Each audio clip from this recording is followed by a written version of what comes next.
Washington, D.C. The federal government has once again revealed itself as nothing more than puppets to the big pharma industry.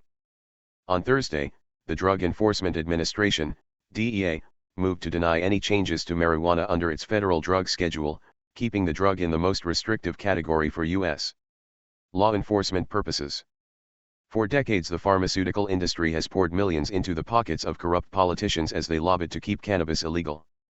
As the Free Thought Project reported last month, a new study from the University of Georgia shows exactly why all that money was spent. Legal marijuana destroys big pharma's profits. The study examined the costs of Medicare's prescription drug benefit program in 2013, a year when only 17 states and the District of Columbia had legalized medicinal marijuana.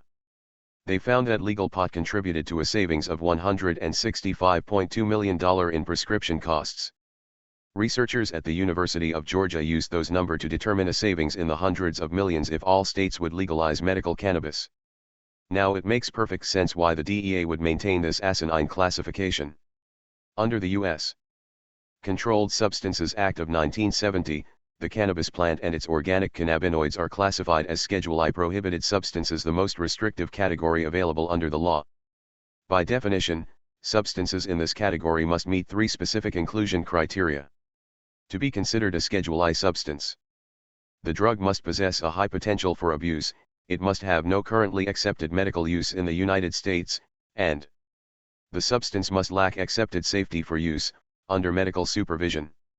DEA Chief Chuck Rosenberg claims the agency's decision is rooted in science, and that he gave enormous weight to conclusions by the Food and Drug Administration that marijuana has no currently accepted medical use in treatment in the United States. In a statement that flies in the face of reality for thousands of people currently treating a wide range of medical ailments with cannabis and cannabis derivatives, Rosenberg said, "This decision isn't based on danger. This decision is based on whether marijuana, as determined by the FDA, is a safe and effective medicine," he said, "and it's not. Marijuana is absurdly classified as a Schedule I drug under the Controlled Substances Act, alongside hard drugs such as heroin. While other, much more highly addictive substances including oxycodone and methamphetamine are considered to have medical use and regulated differently under Schedule II of the law." Adding to the absurdity, overdose deaths from prescription pain medications have now overtaken street drugs such as cocaine, heroin and meth as the leading pharmaceutical killer of Americans, while marijuana has never resulted in an overdose death in history. To give some perspective, both alcohol and tobacco, 2 substances widely acknowledged to possess far greater dangers to health than cannabis does, and without any medicinal value, are not classified under the Controlled Substances Act. It's really sad that DEA has chosen to continue decades of ignoring the voices of patients who benefit from medical marijuana, said Tom Angel, chairman of Marijuana Majority, in a press release. President Obama always said he would let science and not ideology dictate policy. But in this case his administration is upholding a failed drug war approach instead of looking at real, existing evidence that marijuana has medical value. Most Americans support legalization, Angel wrote, and the federal government should at a minimum leave regulatory decisions to the states. A recent review of FDA-approved clinical studies on the National Institute of Health website evaluated the safety and efficacy of herbal cannabis and completely refuted the contention by Rosenberg DHA. Cannabis has no medicinal value, concluding, "Based on evidence currently available, the Schedule I classification is not tenable. It is not accurate that cannabis has no medical value, or that information on safety is lacking."